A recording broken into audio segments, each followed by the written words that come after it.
Hey Simon, you're now live. Hello everybody, Simon Dixon here. If you are hearing me loud and clear, then please do make a comment in the live chat. Let us know where you're actually listening in from. We're slightly late today because my laptop I pressed the wrong button. It started upgrading, and so we emergency switched to the phone. So hopefully we can figure this out from the phone and everything's working all good. Because today we want to cover the topic of why cash is not king. And so just while we're waiting to get into the main content, what we'd really appreciate is if you could like this video and share this video just so that we can get the viewership up. Also, if you haven't subscribed already, make sure you subscribe to the channel. And we're going to be taking your questions. So also get your questions ready. Azad is here as usual, and he's going to be going through and picking out a few of your questions, and we'll see how many we can get through. We're going to be here for 1 hour exactly. And this is our weekly slot that we've now committed to. And today the topic is going to be why cash is not king. And so the reason that I'm talking about the whole concept of cash is king, because I think you're going to hear that a lot over the coming months. And really, I'm very, very concerned about where the economy is going to be going next. The thing that I'm most scared about or fearful about for many people, not necessarily myself, because I position myself up to that. And one of the things I'd really like to empower you all with is making sure that you're positioned for what comes ahead. But really, what happens when the government stop paying everybody's mortgages? So essentially, we found ourselves in an environment right now where most mortgages are being paid as a result of some kind of government subsidy, income, credit, or whatever scheme your country is doing to support people in the current environment. So just to recap what I've talked about in previous videos, the first time I really laid this out when we were in the real beginning of the health crisis recently of what to expect next was the real estate market crash and the 10 things that are coming next. One of the first things really that it leads to the real estate market crash is the fact that we've got such significant levels of unemployment right now. We really have not seen levels like this since the Great Depression, and really the numbers are worse than the Great Depression of 1929, 1930. And that went on to 33 until radical monetary reforms and banking reforms were implemented. But really the first issue is the mass levels of unemployment. Once you've got the mass levels of unemployment, that leads to business bankruptcies because mass unemployment means people aren't consuming. And this is hyper accelerated by the lockdown because people really aren't consuming because they're stuck in their houses or they're just simply not in a financial position to be able to spend. And as the purses all get tightened, then you start to get mass bankruptcies in businesses. Now, this time it's not just going to be small businesses, it's large businesses and small businesses. So we've seen, iconic large-scale investors like Warren Buffett that are dumping all of their airline stocks and various other large company positions. So that's concerning, but really the main problem that we need to look out for is what happens when we get mass levels of defaults on mortgages. That's really the big sign of what I consider this health crisis moving from an economic crisis to a financial crisis. And the financial crisis will begin with banks when they start to feel the pain of the fact that there's massive defaults on those mortgages. And really the only thing that's keeping those mortgages alive right now is the fact that the government's giving everybody some kind of income, depending on which country you're in the world, obviously. But that is what's keeping the banking system, in check right now. But that's got to stop at some time. Now, obviously, certain governments like the US government has committed to unlimited quantitative easing through the Fed. The Fed's committed to unlimited QE. in order to support the economy, but then there will always be winners and losers in terms of getting that support out. But eventually, those mortgages can't be paid. And the next step after that is that there are two things that can happen. One, there'll be banks that are ultra exposed to mortgage defaults, because what happens is when a bank issues a loan through a mortgage, it simultaneously creates an asset and a liability. A new digital currency is created. So if you borrow in euros or pounds or dollars, then new dollars and euros and pounds is actually created. And so what you get then is a contraction in the money supply as people default on their loans, because it destroys assets. The asset and the liability on the bank's balance sheet disappears and the money supply contracts.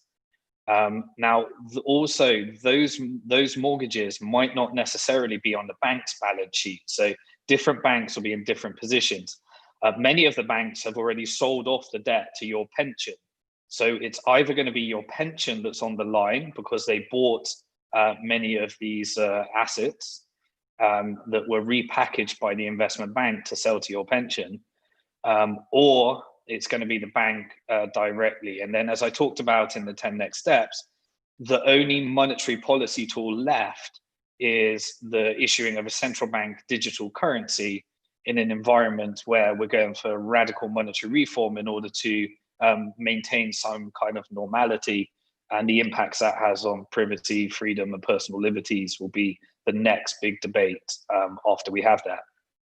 But many people will be tempted, and initially when this health crisis became a reality for many, it led to many people dumping stocks in order to flee to cash, and even people dumping gold and Bitcoin to flee to cash. And cash is really a very bad idea. I understand the desire for people to want to flee to safety, but cash in the current environment. So I was on an interview today, and they were asking me about whether I'd be forecasting inflation or deflation, and that's really a political conversation. Most people think of inflation in terms of money printing, but the reality is that inflation is caused when the level of money creation is significantly greater than the level of debt destruction. So if you had an equal effect, i.e. the money being created through QE was proportionate to the amount of debt being destructed, then you would simply have an offsetting effect and you wouldn't enter into an inflationary economy. In fact, the fact that there was massive defaults on assets would mean that we'd be moving into a more deflationary environment.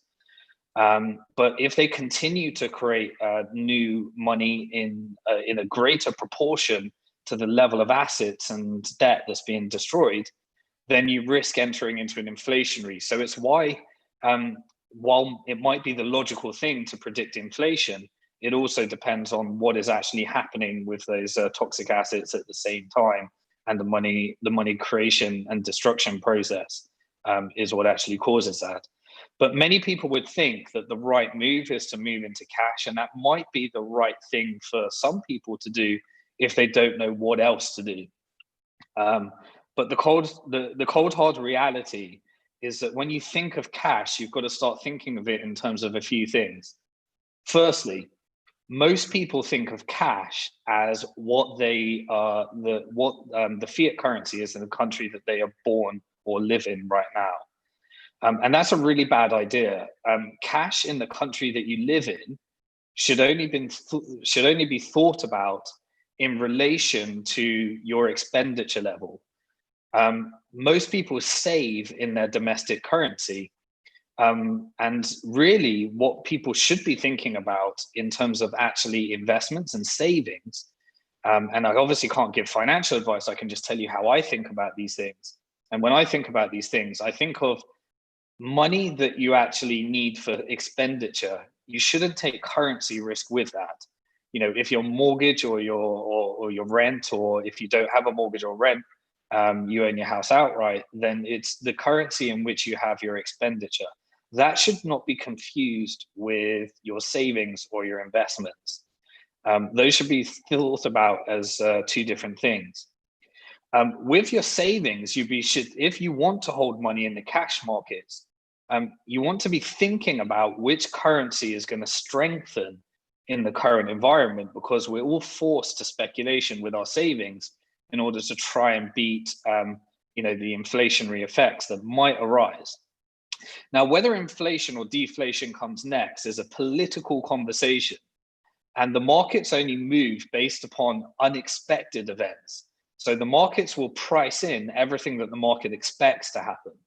But it's only unexpected things that drive differentials in the price, i.e. when the pandemic started to occur, it wasn't expected by most, so you got a massive correction in many of the markets. So it's really the unexpected things.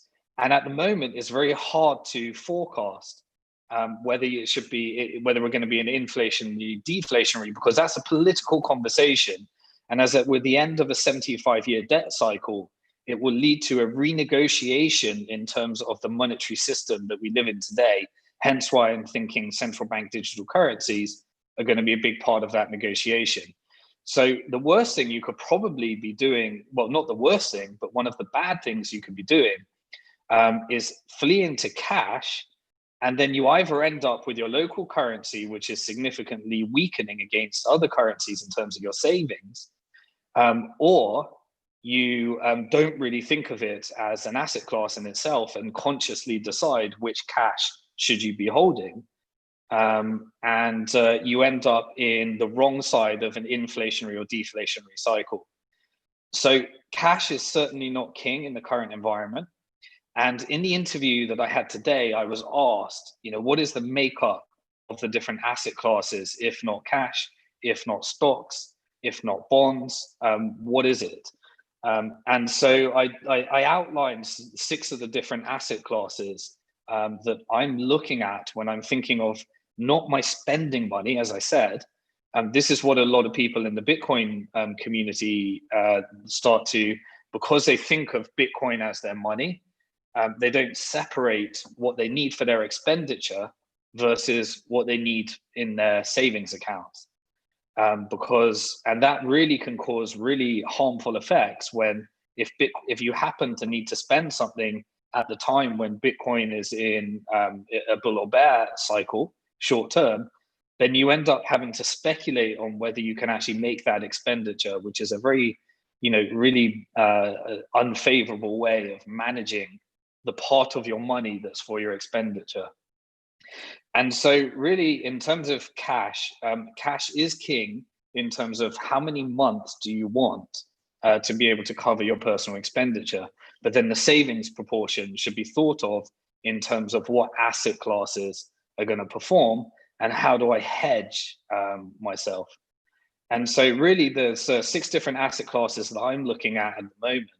One is a portfolio in the traditional markets that is hedged for whatever political outcome comes when the monetary system is renegotiated. And it needs to be hedged for inflation, deflation, economic pumps, or economic declines. And I'm forecasting economic decline, but the inflation and deflation conversation all depends upon politics. So I would be looking at a portfolio that's hedged for that in the traditional markets. Then you need to look at what I'm looking at anyway is assets that exist outside the traditional financial system. Bitcoin is obviously a part of that, but the asset allocation is really important. And then looking at how you can use stablecoins for dollar exposure, but you need to the things that I consider is the counterparty risk of can you achieve through a stablecoin better than a bank? Because bank deposits, you're stuck with the insurance level of the local government that you're holding it in. And whether so you've got to protect yourself from bank bail-ins. And stablecoins have the ability to do that when you look at the counterparty risks of different ones. And they also give you the opportunity for yield. So not only holding into a strengthening dollar, but the opportunity for yield by actually receiving income. Now, I know this is complex, but my goal is, as I've talked about a lot, is to actually really allocate this with, I'm going to be taking 2 parts of my portfolio when I cover the course that I've been discussing. And I'm really excited about it now at the moment because I've been working on it, and I really want this to be the best course and as simple to understand. And what I'm going to be doing is essentially taking $1 million of my savings, allocating it how I would, so that can be scaled back or scaled up for anybody that's interested in seeing what I'm doing to prepare for this. And I'm also going to be doing it assuming no savings. So what I would do if I was taking a percentage of my income and allocating it in the markets ahead.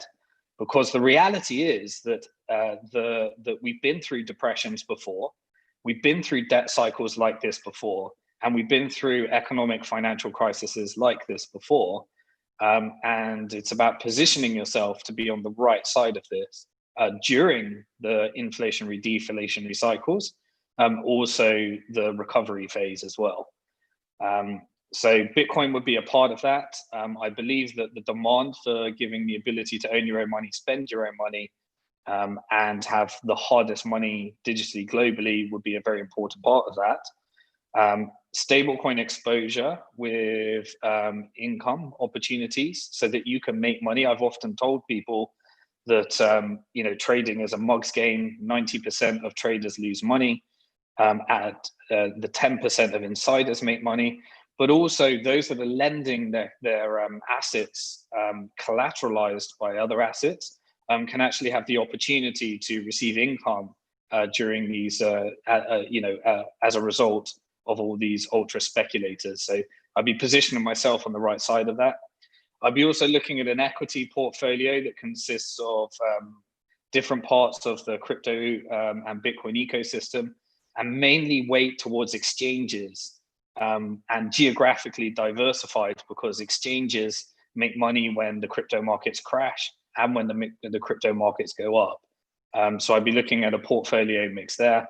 And also some of the innovation in financial products that I think are going to happen on the decentralized side, and the protocol that actually is taking advantage of that and positioned in the current environment for the wave of decentralized financial products is obviously the Ethereum ecosystem right now, with the most buoyant developer community, and how to actually manage that into an asset allocation that actually can be better than cash from my perspective, by adding risk to that, which means that then you have the opportunity for higher rewards and hedging in the current environment. So cash could be a very bad strategy depending on which country you're in.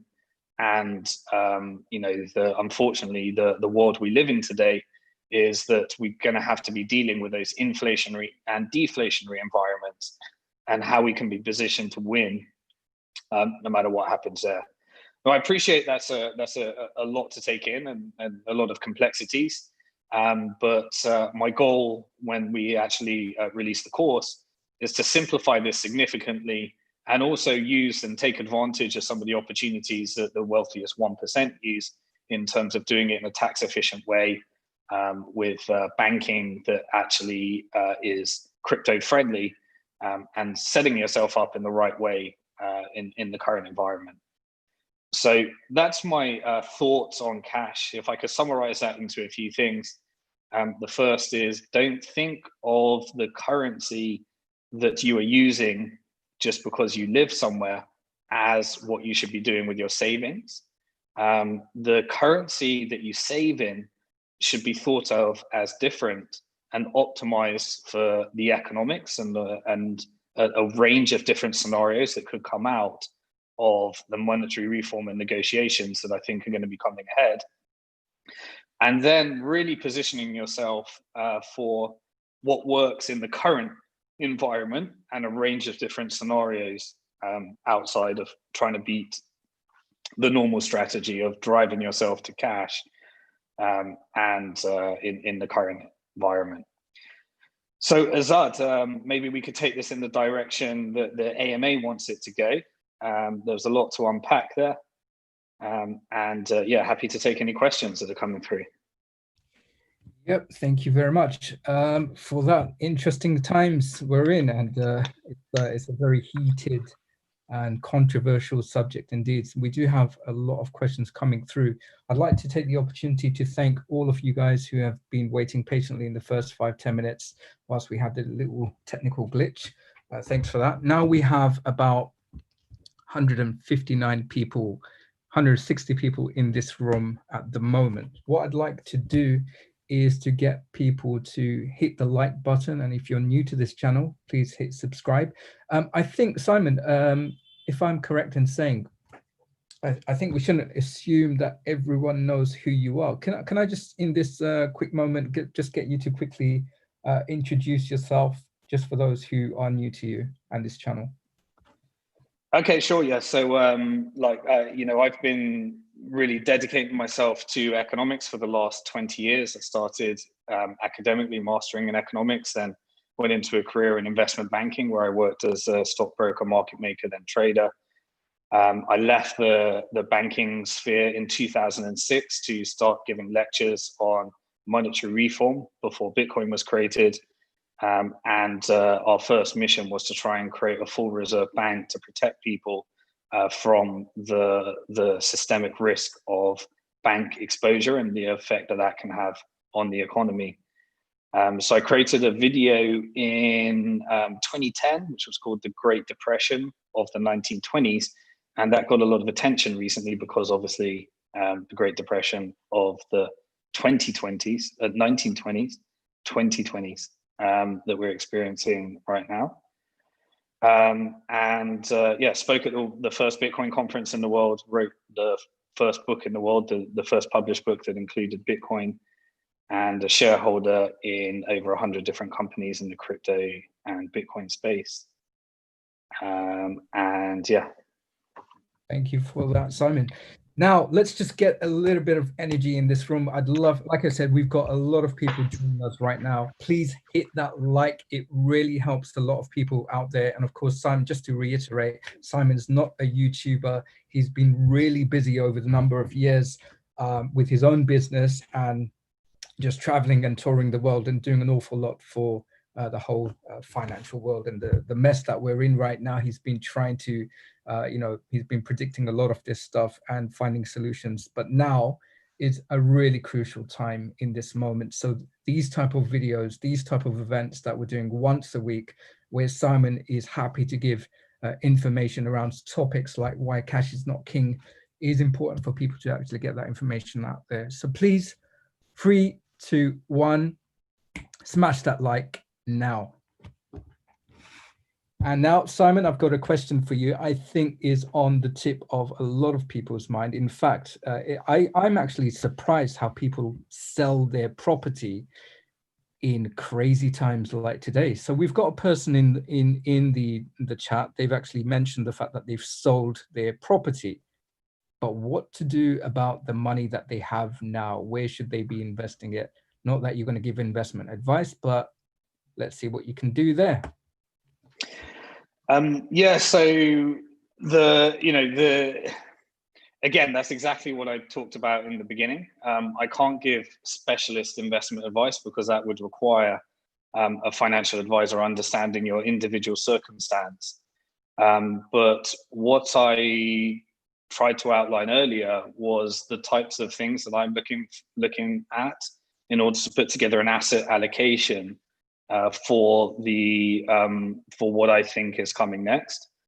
What I'll actually be doing is I'm really working hard at the moment to try and get a course out in the coming months where I actually just take $1 million of my savings and put together a portfolio that I think is sufficiently hedged in the current environment. And also what I would do if I had no savings. It ties in the details that I talked about, some of the different asset classes and how to put that together. And my goal is actually to make it really, really simple because it's taken me about 10 years of being involved in the Bitcoin market to understand these different financial products that have emerged in a really fast, and there's just so much confusion in our industry. So I really want to put that together in a way that's very simple for people to understand what different parts of the portfolio are for, and how they might perform in different types of economic environments, and how you can hedge your exposure from relying upon one particular theory. So one of the problems I've noticed over the last 10 years is that being involved in this industry is that you have people that have ideologies in terms of where they think the markets are going to go next, but then using that ideology to build their investment approach, rather than actually thinking about sound investment principles that are really used in the traditional markets, that can totally be applied to these alternative markets. So again, to reiterate, it's thinking of a traditional portfolio to perform an inflation, deflation, economic growth, economic decline, a percentage in Bitcoin, a percentage in stable coins that are driving yield income, a percentage in Bitcoin that's subject to counterparty risk and Bitcoin that's not subject to counterparty risk, so that you can receive returns on that. And then having ETH in order to take advantage of some of the DeFi. But the most important thing is actually the asset allocation and understanding the different risk profiles, so that it can be, so so in traditional portfolio theory, you often hear like someone with, in the traditional markets, they would have 50% stocks, 50% bonds, for example, and consider that balance because bonds give you income and the stock market gives you growth. But the reality is that the stock market is approximately 3 times riskier than the bond market. So you're overexposed to the volatility of stocks, because really you should be thinking in terms of risk. And that's how investors think. And so when you apply those principles to the crypto markets, you end up being able to get a much better balance by thinking in terms of risks. And most people, what they tend to do is like, for example, trying to find the next Bitcoin. So they put all their money in Bitcoin, and it may work, it may not work. But that gambling mentality, it is just not really investing. It's not the type of, it's not something you can rely upon, repeatable, to build, to build and maintain long-term wealth in this industry. And so what I've seen over the last 10 years is, having spoke at the very first Bitcoin conference in the world and met so many people since then, there were people that were there at the beginning of what turned out to be the highest performing asset class of 10 of the last 12 years. And some of them aren't wealthy because they over speculated, or they made mistakes in terms of how they thought about it, or they sold too early, or and it's because they didn't really think about it in terms of sound investment principles. So I can't really give you the short answer, but what I can tell you is I'm working on something to make that very achievable for people that want to understand how I'm positioning myself in the current markets. Thank you for that, Simon. Okay, so we have maybe a lot of you here are familiar with the fact that there was a live stream done with regards to Goldman Sachs. So that sort of trended on Twitter. Simon, I'm sure that you know about that one as well. So the question that I've got here, what's your thoughts on Goldman Sachs and their view on Bitcoin? Yeah, I didn't actually watch what the outcome was. I was going to be catching on with that later because I was in back-to-back meetings all day today. But again, this is, the fact that Goldman Sachs is calling in their clients to tell them about gold, Bitcoin, and other assets is really an indication of the times that we're in today. And this is, the investment banks looking to really, as we've seen, for example, with really iconic traditional investors like Paul Tudor Jones has actually taken a percentage of their hedge fund and actually put it into Bitcoin. Now that creates a really interesting scenario where other financial institutions are kind of in the first mover has kind of happened there, and other hedge funds are going to have to try and beat the performance of the Paul Tudor Jones hedge fund. And if Bitcoin continues to be the highest performing asset class as it has been for 10 of the last 12 years, then that might create disproportionate returns if for that particular hedge fund, which creates a benchmark for other hedge funds. And then so everyone else has to get into Bitcoin just to try and keep up, depending on where that actually goes. This is obviously considered as a high risk, high return bet, as it were, but it can actually be done in a very conservative way as well. And so Goldman Sachs is obviously reactionary now. I'm sure that many of the wealthy people that work for Goldman Sachs have all personally bought Bitcoin, but now they think it's at a stage where the really interesting thing about this is, those that have been following me over the years or following other people in the Bitcoin industry, so many people had the opportunity to front run Wall Street. And so now Goldman Sachs are starting to tell their clients about it, but really everyone else had an opportunity to get in way before Goldman Sachs's clients are going to be getting in. So normally you'd get insiders like Goldman Sachs in first, then they'd repackage products and sell them to the masses via ETFs and pension products and different financial innovation that they create. And normally, they would be forerunning everybody, but in Bitcoin, it's happened the opposite way. Everyone got to forerun Goldman Sachs. And so Goldman Sachs is now telling their clients about it. And I'm sure they've got their strategy of how they're going to remain significant in a time when they need to hedge against what's coming next in their traditional financial products and what their traditional investors are all exposed to at the moment. Thank you for that. Okay, so similar to gold and silver, does Simon have an exit strategy from Bitcoin to other tangible assets that become undervalued? For example, real estate, when that time comes? Or is Bitcoin a hold forever thing? This is my gold and silver strategy, just very lost on how to handle it with Bitcoin. This is from Ryan Mills in the chat. Yeah, so again, that would imply that you see Bitcoin as a speculative thing and currency as safety. So I guess you could define gold and silver as, hard money, because gold has been involved for the last 5,000 years. Silver is a different bet altogether because of the different stock to flow ratio. Between gold, silver, and Bitcoin. They all have different stock to flow ratios. Bitcoin having the most favorable stock to flow ratio, gold second, and silver third. But if you're thinking of, so when someone says to me, "Do I exit Bitcoin?" To me, Bitcoin is my exit from fiat currency. So I see a huge bunch of risk in traditional currency. And Bitcoin gives me an exit from that.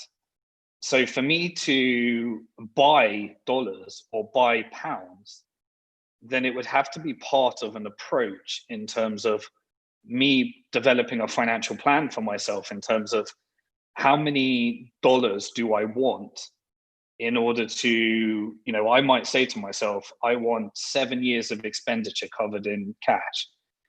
And therefore, I'm thinking not of selling Bitcoins, I'm thinking of buying dollars. How many dollars am I willing to buy? And then I think of it in terms of, well, what's my exposure to bail-ins and from that? And so how do I diversify that? Well, that drives you back into Bitcoin. So for me, obviously you spend money in your local currency, but I want to hold as little in my local currency as I'm willing to lose at a bank, because when you deposit your money at a bank, the bank owns your money, the bank can spend your money and they can censor how you spend it based upon their models. And it's being deflated away by government policies that need to increase the level of indebtedness in society. So it's really about you separating how you spend your money from how you save your money. And then when you save your money, it's about protecting it from different scenarios, and Bitcoin being a part of that. So, I don't think of Bitcoin as an exit strategy.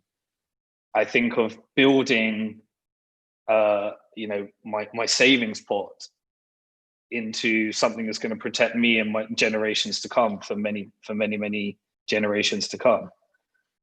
So I don't see why I would buy dollars other than being a part of my approach to how much diversification do I need, if that makes sense. So for me, it's a shift in mindset from, I'm not selling Bitcoin as an exit. I'm saying, when am I willing to take my Bitcoin and buy dollars or buy pounds or buy euros? And really the only rational reason to do that is if you need short-term expenditure. You know, why would you save in something that clearly is being diluted away decade after decade after decade, and subjects you to the risks of bail-ins if you have more than the national, the insurance at that bank, depending on your country. And is why, the wealthy 1% of the world don't hold cash. They hold assets. All right, thank you for that. I think we need to, we have a lot of people in this room right now, 178 that are watching. Simon, if you would like to just do a little countdown, and let's get everyone to hit that like, get everyone to subscribe, those who haven't subscribed to the channel, and share on their social media with their loved ones and friends, and then we'll go on to the next question. So Simon, shall we just play this little YouTube game right now? Yeah. To explain it as well, me and Azad don't enjoy sitting here asking people to like, but the reality is that over the years, I've only been able to work with high net worth people through Bank to the Future and sophisticated investors. But now the financial innovation has reached a stage where I believe that we've reached a stage in life where anyone, rather than just the high net worth, the 1% elite, the 99%, can really be involved in these markets. So we made the conscious choice, especially as this lockdown happened, to really push and focus on getting our message out to more and more people, to help more and more people make better decisions, not based upon me telling you what you should be doing, but actually educating people so that they can make more informed decisions. And so part of that is actually going live on YouTube and actually publishing a lot more and focusing on what we could do to make sure that our videos get out to more people, because we've never really focused on that. So part of that is playing the YouTube algorithm games, which is the more people like it, the more people share it, then the more people that are going to start witching. I got a comment, I retweeted somebody that just said, it's amazing how somebody that just gives the sensationalized headlines and puts people into pump and dump schemes can have hundreds of thousands of subscribers on YouTube, and yet us trying to actually condense information in a really responsible way, so that people can get the realities of wealth, how to build wealth and how to create wealth. Using this alternative industry, doesn't drive as much people. So we want to change that, and so the only way we can do that is actually you helping us.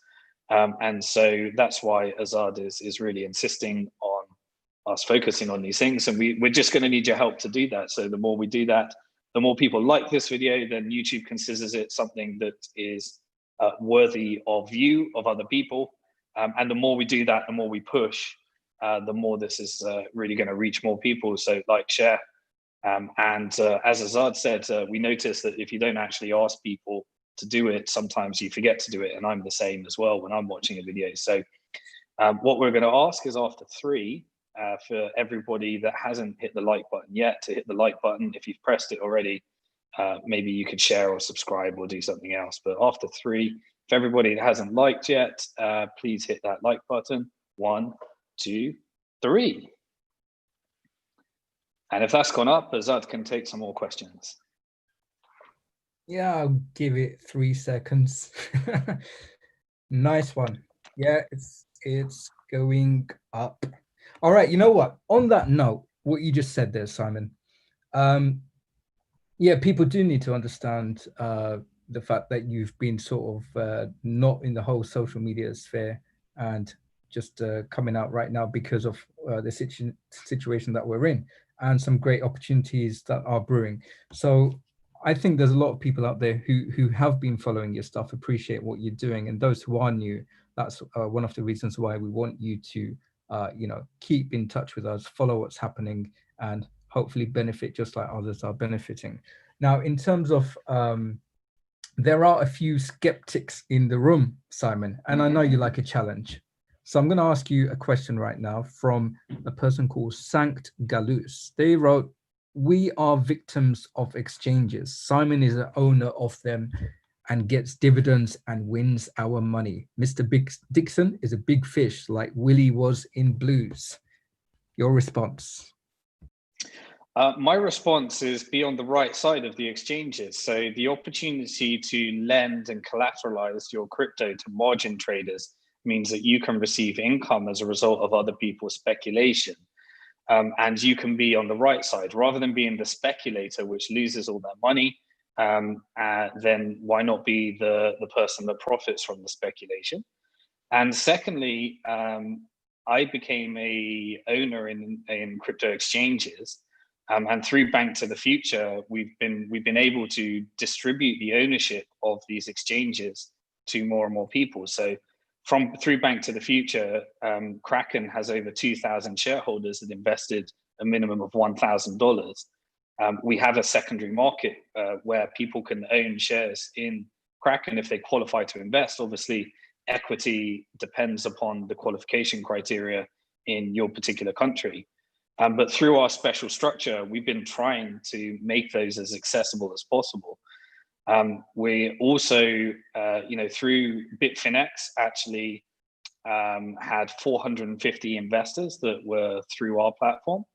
Bitstamp also, Circle, Coinbase, other companies that we hold in our SPV, that through our special structures, we're able to allow others that qualify to invest through Bank to the Future to actually take advantage of those opportunities as well. So we've been working for 10 years as the very first and most longest standing securities business in the industry. So we're the longest standing company in crypto, and we've been working really hard to do that. Now, obviously, securities laws are securities laws, so it can't just be open to everybody.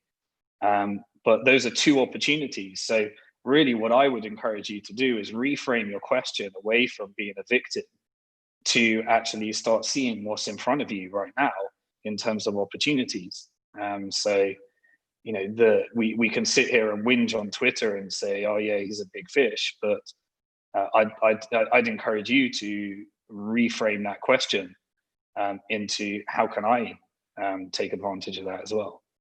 So it's a slight different and shift in mindset, I think, behind that.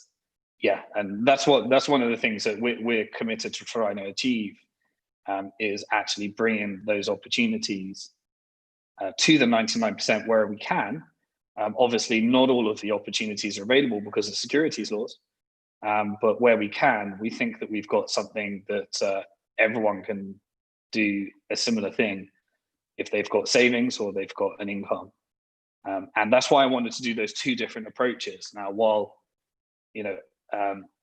what I do when I say I'm going to be investing $1 million as a demonstration of what I would do, and so that you can track that portfolio and you can see how it performs into the future, is because that doesn't necessarily need to be $1 million. That could be $1,000, that could be $10,000, that could be 100,000, 1 million, 10 million, 100 million. The principles are the same no matter how much.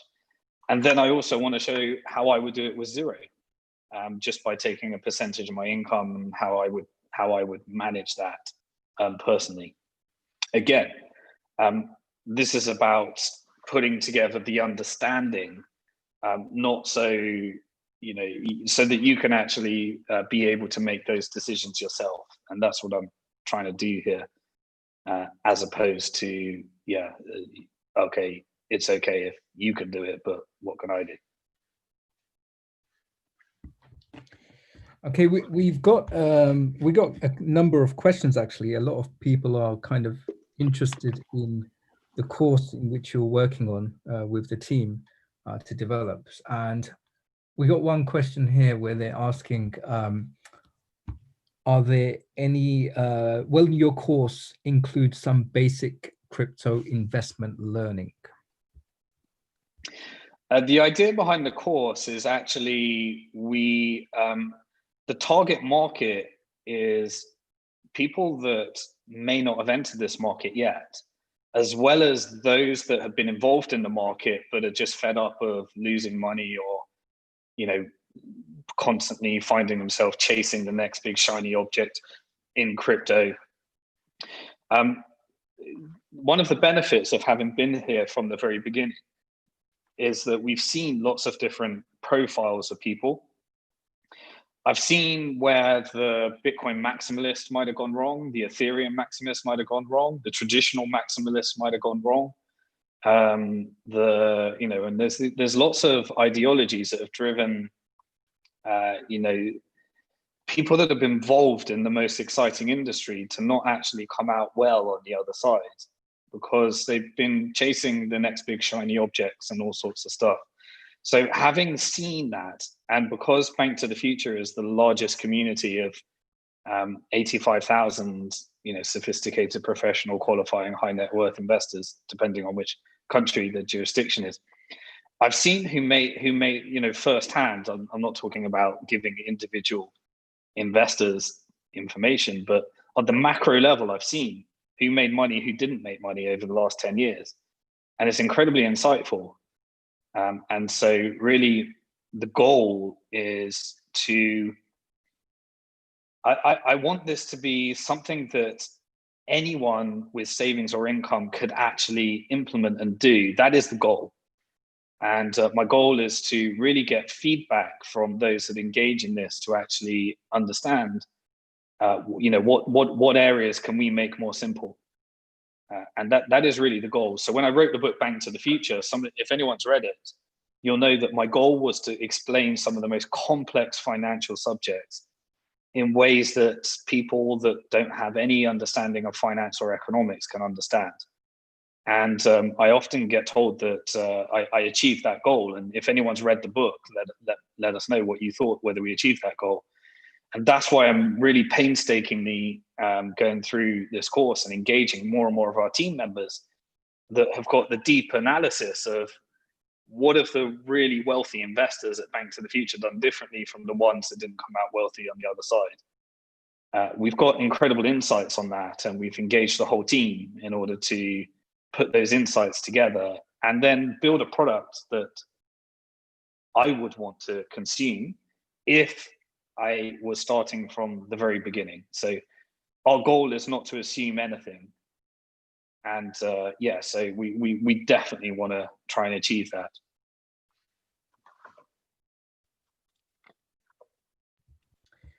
Okay, thank you for that, Simon. I think this subject that we're on, how are we doing for time, Simon? Have you got a good 5 minutes left or 10?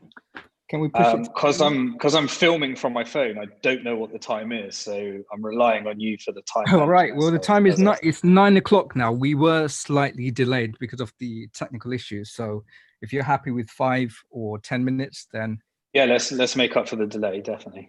All right, brilliant. So the thing is, it is a very hard subject for many people to get their head around. In particular, what they can do with in these current times. And when people hear stories, and this includes myself, when I hear stories about cash, us entering into a cashless society, what to do with investing, etc., we are getting an awful lot of questions around this that is on people's mind. So I think one of the things is I'm beginning to see a lot of people who are probably new to, we would assume that Bitcoin is something that everyone actually understands. It's still new. This whole crypto sector, Bitcoin, all these blockchain innovations that's happening in the sector itself. And you have been doing an awful lot there. So something that you said there touched upon previous videos, which I would encourage our viewers here today to try and look at those videos as well, in terms of who to trust in the crypto space, etc. So these are things we'd urge you to actually look at, because there are a lot of misinformation out there, people claiming to be experts. And something that you said, Simon, which I think many of the sort of influential people in this space who've been there from the get-go can vouch for people like yourself, your credibility in this sector. And so, yes, I agree, because I've seen it firsthand as well. Many people who were there from the beginning, how comes they've not actually made it? So a lot of people who are interested in this course and what you're saying here, I think hopefully should start making sense. And one question I'd like to put forward to you, Simon, is I think a lot of people, they're looking at the longevity, the long-term benefits or the effects of Bitcoin itself. Where do you see Bitcoin in 20 years' time? So most people will be asking for a price forecast. And one thing I've been very conservative about is giving price forecasts. The reason for that is because if I say something, then people make decisions based upon expecting that to happen. And I really want to discourage that type of behavior. What I really want to encourage is you developing an unshakable belief about your convictions around what this could be. And that's the only thing that stops you from freaking out every time the market crashes, because it's a crazy ride, Bitcoin. You know, in my time in Bitcoin, I've seen my $30 Bitcoin crash to $3 in a day. I've seen my $1,250 Bitcoin crash to $250.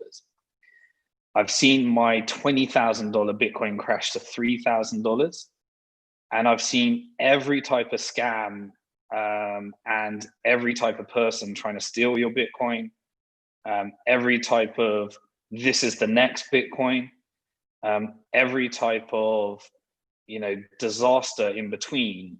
And quite frankly, I've also made all the mistakes to be in a position where I just don't fall for the same things I used to. And so really it's what I want to help people reach the stage. And this is why, you know, we've been, you know, so many investors have been through a Bank to the Future, and the difference between the ones that have generated quite disproportionate wealth relative to others that were still there at the same time is really because of the education that they had in terms of, I'm not talking about formal education. I'm talking about developing an unshakable understanding of where they believe in the long term this is good. And long term is the word. The short termers are the ones that get wrecked. The ones that don't implement some kind of sound principles around their investments, don't consciously decide, well, you know, if I want to, and gamble is the right word, if I want to gamble on an altcoin or something like that, then there's nothing necessarily wrong with gambling on an altcoin, but understand which part of your portfolio and how much should be gambled, because that's what it is. And it can produce incredible returns in our industry, like crazy returns, unknown returns in traditional markets because of the level of risk that one takes. But then the mistakes that people make in terms of over trading, falling for scams, trying to look for the next Bitcoin, and not actually understanding what one, you know, most people overestimate what they can achieve in a year and underestimate what they could achieve in 3, 5, or 10 years. It's actually incredible when you do the maths.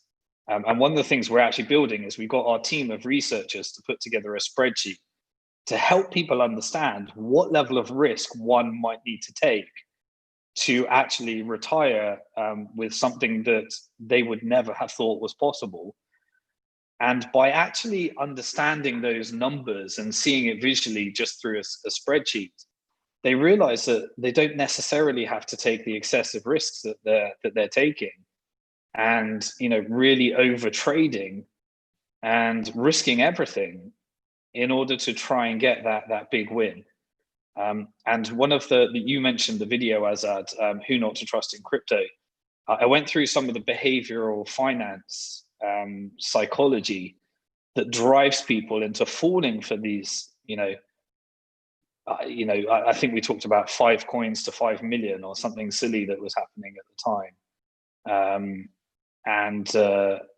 Just these things that really bring out the side of the psychology of the human that drives them into over speculating, over trading, and constantly thinking that they have to take excessive risks in order to get where they need to go, just simply because they never put together a plan and never visually saw the numbers of what one would need to achieve.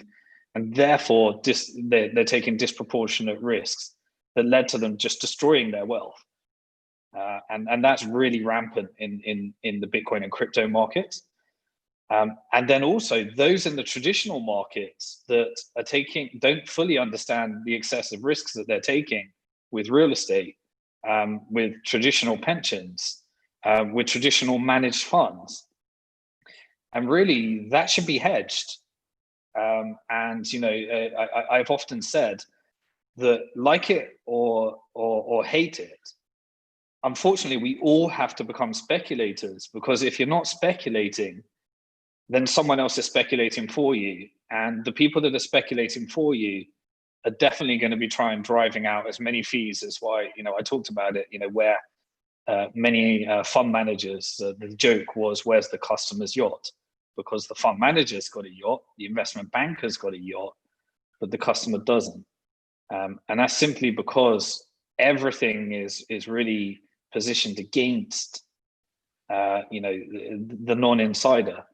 And that's what I want to change. I want to make sure that you have an unshakable understanding of why you're doing things, so that it falls into a long-term plan and drives out some of these pitfalls that even myself, I can find myself jumping into, out of FOMO and fear of missing out and all these crazy things that are driven into the market. So long answer, but I'm speaking from the heart here, that it really pains me to see how wrong people get this subject. And I understand it, fintech, financial technology, bunch of jargon, finance, bunch of jargon, combine finance and technology, you got things that are just incomprehensible. But that's what's driven us to where we are today. That is why where we are today, because the vast majority of people don't have an understanding of the financial markets, because it's excessively complicated. So there's a reason why, we'll build products that make all these things easy, but I still am most passionate about the educational side, because that's where all empowerment happens. That's where, that's where you have the ability to build unshakable, strategies and approaches based upon your own principles and a clear understanding of what you're doing, rather than just jumping from tip to 5 coins to 5 million and just crazy things that will just destroy your wealth. You might get it right, your gamble might pay off, but it's that kind of behavior that will make you not do another excessive gamble, and you'll lose all your money as well. And that's a crying shame. I don't want, if I can prevent people from, through their own understanding and their own empowerments, being able to, because money is a tool at the end of the day. Money is a tool to be able to make a difference, and that's what. And in times like this, people are going to be looking at other people for leadership, because the level of confusion and the level of destruction that can come from being in the wrong side of these cycles is really, it's unfortunate that we all have to be speculators, but you have 2 choices and you have to decide. You're either going to learn how to speculate yourself in a risk managed approach that fulfills your long-term goals, or someone else is going to do the speculation for you, and they might not necessarily have your best interest in mind. And I think on that note, you've certainly hit a nerve for me, because over the years I've seen Simon in terms of you've never been swayed that quickly or easily, even during the times of things like ICOs. And by the way, that I think that person who you're referring to about the 5 coins is some guy called Tika or something. And unfortunately, there are an awful lot of people out there who sort of have that sort of speculated game and drive a lot of people who aren't familiar or understand what's going on. Everyone's looking for that quick get rich quick scheme type thing, especially in these uncertain times. So I think there are some really exciting shows, guests that Simon's going to be bringing on to debate or discuss these issues in terms of the trader mentality versus the investor mentality and all these other things. So it's really interesting to see the amount of people who are showing an interest in the course that you're going to be developing. And you know, some people are already asking, is this free, etc. But I myself, like I said, just having seen your journey, why this is a perfect sort of ending on what you have said. And I think a lot of people can relate. They are looking for answers. They are looking for leadership.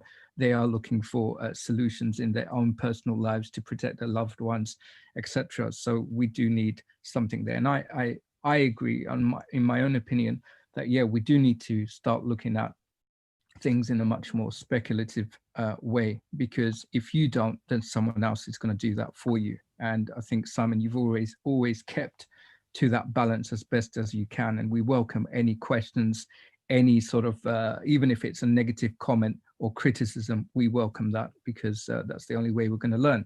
So one thing that I'd like to say to you, Simon, based on your previous video, which was about, I think it was called, yeah, $1 million. Why 1 million? What's the significance of that? And I guess let's wrap it up there. Yeah, no idea. I guess it's just a number that I guess it was just big enough for people to understand that I'm not going to tell you to do anything that I wouldn't do with my own money. I think that's a really important concept. And also, I guess there's just that's just a number that we came up with. It could have really been any number, because the same approach applies to $0, $1,000, $10,000, $100,000, $1 million, $10 million, $100 million. But we just said, I don't know, it was the first number that came to mind, and I wouldn't expect. I think it's just enough money whereby someone could appreciate that I don't gamble my money. I put my money where I don't want to say anything if I'm not willing to put my own money in that. Well, and that just seemed like a good number. I think is a big statement, but you know, one thing that people are going to miss with cash, and I'll say it, is to be putting it under our mattresses. Oh, by the way, if I don't say this one thing, guys, and I have to say it because I handle Simon's JV and PR, the PR and JV partnerships. I absolutely want to get Brian Rose from London Real to have the second coming, if you like, with Simon, because Simon and Brian Rose, they actually, Simon was a guest on Brian Rose's interview back in the early days of Simon's venture, Bank to the Future. Simon is a CEO, co-founder of Bank to the Future. And Brian Rose happily got Simon on his show back in 2013, alongside with Max Kaiser, where Simon makes a regular guest appearance on Max Kaiser's show. So I would love for you guys to reach out to people like Brian Rose, because that's what I'm working on, to get people to have a healthy discussion. And of course, we talked about the topic of reputation, etc. And I can confidently say that, you know, yes, it may sound very biased, but Simon is one of the reputable people in the sector itself. And I think, I believe Brian Rose did have the guest appearance with the Tika guy, the 5 coins. And there were an awful lot of people who had some negative feedback about that. But encouraging all of you guys to go out there, spread the word, speak with people like Brian Rose. And if you know any great people out there in the sector, whether it's banking related or something that's complementary, get them. Guys, subscribe, hit the like button, follow Simon on Twitter, which is Simon Dixon Twit, and let's spread the word. Simon, do you have any last messages? Yes, I mean, it's great to share this journey with you, really, because you know, we've shared, as I said, I've been working with the largest community of high net worth investors investing in this industry, and now we get to kind of build this journey together, where we're finally at the stage where we think we got something that is digestible and accessible to anyone that really wants to. You know, start thinking about how they're going to protect themselves in the environment ahead. And it's pretty cool to be able to share that journey together. So, you know, I think we're on about 11,000 subscribers and 25,000 Twitter followers, and really join that journey together, so that if we can get on London Real, I mean, it's incredible what London Real has achieved from when I did that first interview in 2013. I now think that he's got like 1.8 million subscribers, which is a really incredible achievement. Yeah,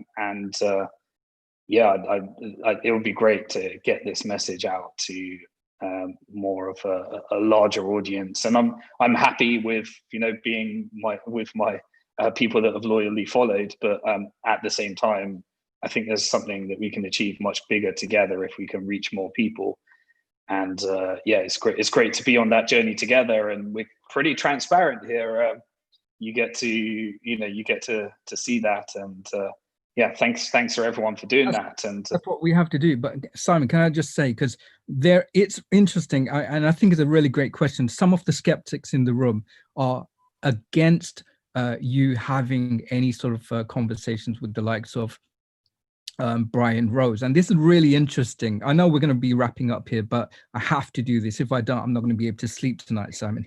So people like Brian Rose, he is an amazing guy. Follow his journey, and for him to, you know, Simon, and there are sort of things that sort of relates. For what Brian Rose is trying to do is something great in terms of, you know, there's this whole censorship thing. Simon's involved in a lot of projects related to privacy centric, you know, type platforms and technology, etc. And, you know, fintech is a hugely important thing. Look at what we're in right now. You know, people don't get it right. They don't get it wrong.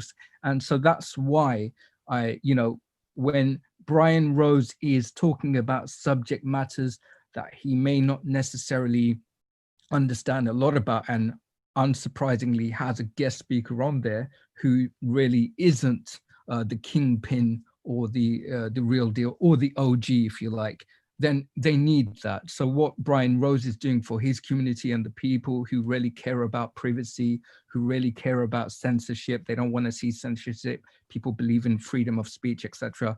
I guess Simon joining forces with people like that is not a bad idea. What do you think, Simon? And let's end it.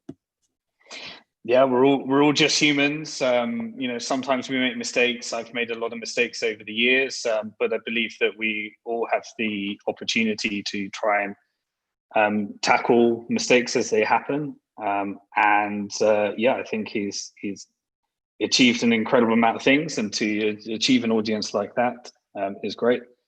Mistakes happen, but yeah, I mean, we'd love to actually tell his audience some of the, you know, how to actually do this responsibly in the area, and not really, you know, not really put them into the effects of some of these get rich quick schemes. And as I said, it's really easy to be fooled by scammers in this industry.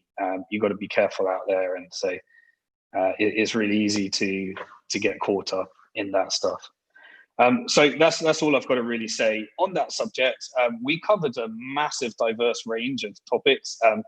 It's pretty cool to just be able to speak off the cuff. Normally, I'm talking finance. You know, I mean, I'm a finance geek, but Azad is doing a great job at really bringing an alternative angle to this stuff.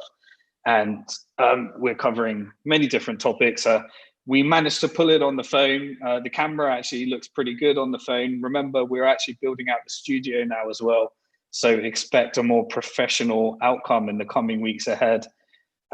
Do let us know in the comments what you'd like to see in future episodes and what your thoughts are. And remember, no matter how bad it gets, you're alive at one of the most exciting times in financial history. Thanks, everybody. Peace.